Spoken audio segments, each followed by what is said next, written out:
On his podcast, Marc Maron, pictured here in Los Angeles in 2013, often asks guests what their parents do.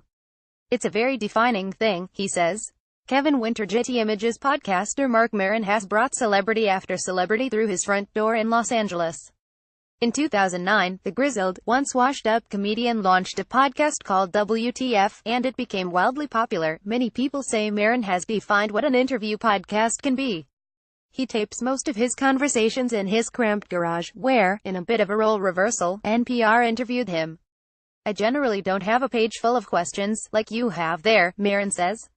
"I mean, I don't judge that, but, there are some interviews where I should have had that." Maron has a new book out called Waiting for the Punch: Words to Live By from the WTF podcast.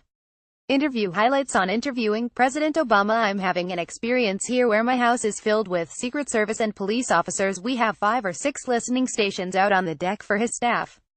And in the house it's just me and Brendan McDonald, my producer, beforehand, and I'm playing some guitar, trying to, get into my body, wondering what I should wear."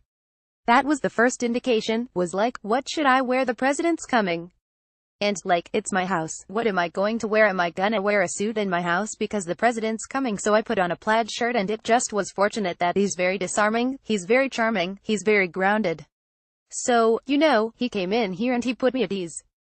I was calling him man pretty quickly. I was finishing his sentences. On why he often asks guests what their parents do, it's a very defining thing. That's what you lived in. If you lived with your dad and he did a thing, that's going to define you somehow. You can't get out from under that.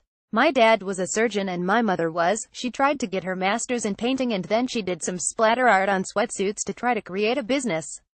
And she got a real estate license. She had a boutique. But my dad, for the most part, was a functioning orthopedic surgeon until, his mental disposition shifted and somehow or another he's out of the game.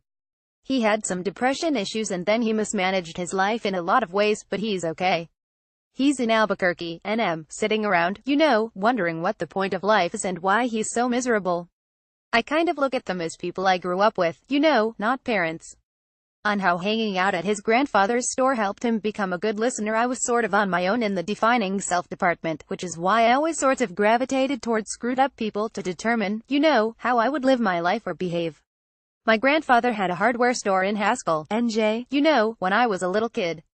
And there used to be this crew of 3 or 4 old dudes and I was just sort of fascinated with it. You're just sitting there talking to these guys. I go talk to the guy at the bookstore, go talk to the guy at the record store, go talk to the guy at the guitar store, and just spend my life wandering around, hanging out at places, having conversations to avoid myself and also to get some guidance. I still do it. I don't know what records to buy. So, over time, I just became a good listener and I get emotionally attached to people very quickly. On interviewing Robin Williams about suicide 4 years before Williams hanged himself, if you really thought about Robin Williams and really thought about that need to be that entertaining all the time, I would assume that, if you really think about it, that's not coming from a place of joy. He has to do it. He's got to do this thing to avoid something. No, but I don't think anyone could have thought that we would lose him. And it turns out there was other circumstances around that. That wasn't just depression, that was, he was suffering from a degenerative illness. On whether good comedy often comes from a dark place, I used to think that. I used to romanticize that. But after talking to almost 900 funny people, some of them are relatively well-adjusted. They seem responsible and grounded and well-boundaried, had at least one good parent. Justin Richmond and Jacob Conrad produced and edited this interview for broadcast, and Nicole Cohen adapted it for the web.